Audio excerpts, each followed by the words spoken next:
हम लगातार किसी न किसी तरह के शोर से घिरे हुए रहते हैं। ये हमारे शारीरिक और मानसिक स्वास्थ्य पर बोझ डाल सकता है। ऐसे में कुछ वक्त बिल्कुल चुप रहकर खुद के साथ बिताएं। यह आपके स्वास्थ्य के लिए फायदेमंद है। क्या हम हर समय शोर शराबे के बीच नहीं रहते? लगातार लोगों की बकबक, बाहर गाड़ियों का शोर, तेज म्यूजिक की आवाज, ये सब हमारे तनाव का कारण है और हमारी नींद को बाधित करते हैं। मगर क्या हम कुछ देर के लिए इन सब से दूर नहीं रह सकते? जी हाँ, हम खुद के साथ वक्त बिताकर और कुछ देर सिर्फ अपने विचारों के साथ शांति का आनंद ले सकते हैं।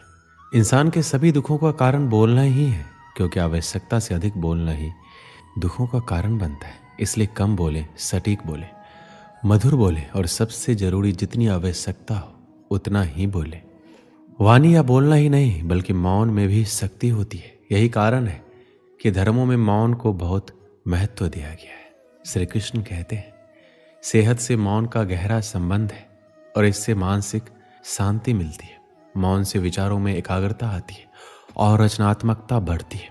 इसलिए जितने भी साधु संत या तपस्वी हुए, सबने मौन रहकर और ध्यान लगाकर ही संसार में गुट ज्ञानों को प्राप्त किया। हमारे जीवन में एक नहीं बल्कि बहुत सारे दुखों का कारण बोलना ही है, क्योंकि हमारी समस्या यही है कि हम चुप नहीं रह सकते, हमेशा कुछ ना कुछ बोलते ही रहते हैं। और आपके बोलने के कारण ही आधे से ज़्यादा दुख निर्मित होते हैं।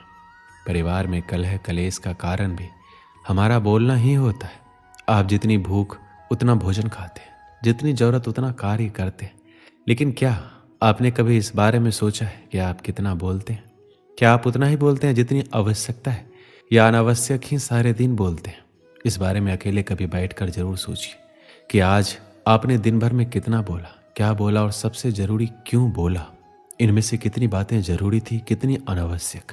मनुष्य की प्रवृत्ति ऐसी है कि अपने मन में चल रही बातों को दूसरों को सुनाना चाहता है और दूसरा भी आपके साथ ठीक वही काम करता है।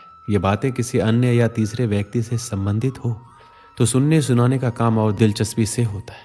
आप फिर जब कभी बैठते हैं तो इन बातों को फिर से दोहराया जाएगा और फिर इन्हीं बातों पर विचार करेंगे। ये सुनने सुनाने का माहौल जीवन भर चलता रहता है और इस तरह से आप खो देते हैं अपना समय, अपना जीवन, अपनी सोच समझ और वो कीमती पल जिसमें जिया जा सकता है, जिसमें आनंद प्राप्त किया जा सकता है। इसलिए इस सुनने सुनाने के माहौल से बाहर निकलिए। जब तक हम बाहर की ओर बोलते रहेंगे, हमारे भीतर अशांति रहेगी। जिस दिन हम मन से चुप हो जाएंगे, तब बाहर हमारे मुख से कुछ भी निकले, हम शांत ही रहेंगे। दुनिया में जितनी बुराइयां हैं, परिवार में कलेश है, पति पत्नी में विवाद है, सब बोलने के कारण ही होते हैं। हम चुप रहना नहीं चाहते, हमेशा सुना देना चाहते हैं, लेकिन व्यर्थ का बोलना ऊर्जा का नष्ट होना है। इसलिए जितने भी बुद्धत्व साधु और संत हुए वे एकांत की ओर गए, क्योंकि उन्हें अधिक बोलना ना पड़े और अधिक सुनना ना पड़े। लेकिन आप इस संसार में रहकर भी एकांत रह सकते हैं। इसके लिए आपको उन ऊर्जाओं को बचाना होगा जिसे आप व्यर्थ के शब्दों में नष्ट कर देते हैं। इसलिए उतना ही बोले जितना जरूरी हो।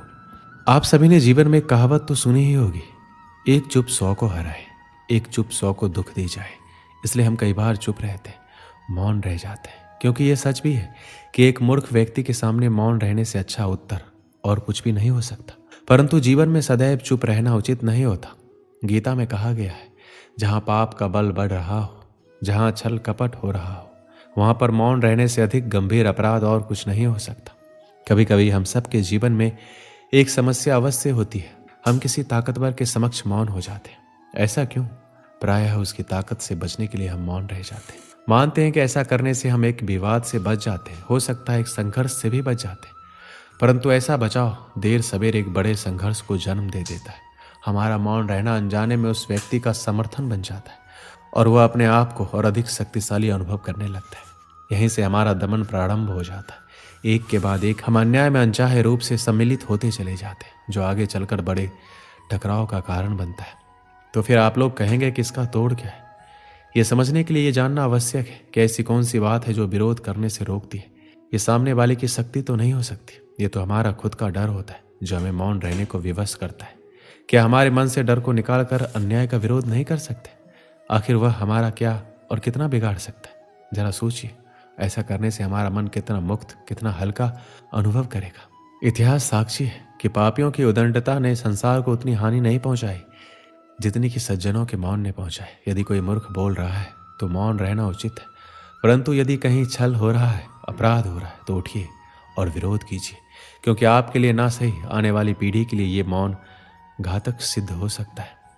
श्री कृष्ण ने कहा है कि इन 5 जगह पर हमेशा चुप रहना चाहिए। जब कोई आदमी आपके सामने किसी तीसरे आदमी की बुराई कर रहा हो, तब तुम्हें चुप रहकर बस सुनना चाहिए, अपनी राय व्यक्त नहीं करनी चाहिए, क्योंकि जो आज आपके सामने किसी तीसरे की बुराई कर रहा है, वह कल किसी और के सामने आपकी बुराई भी कर सकता है।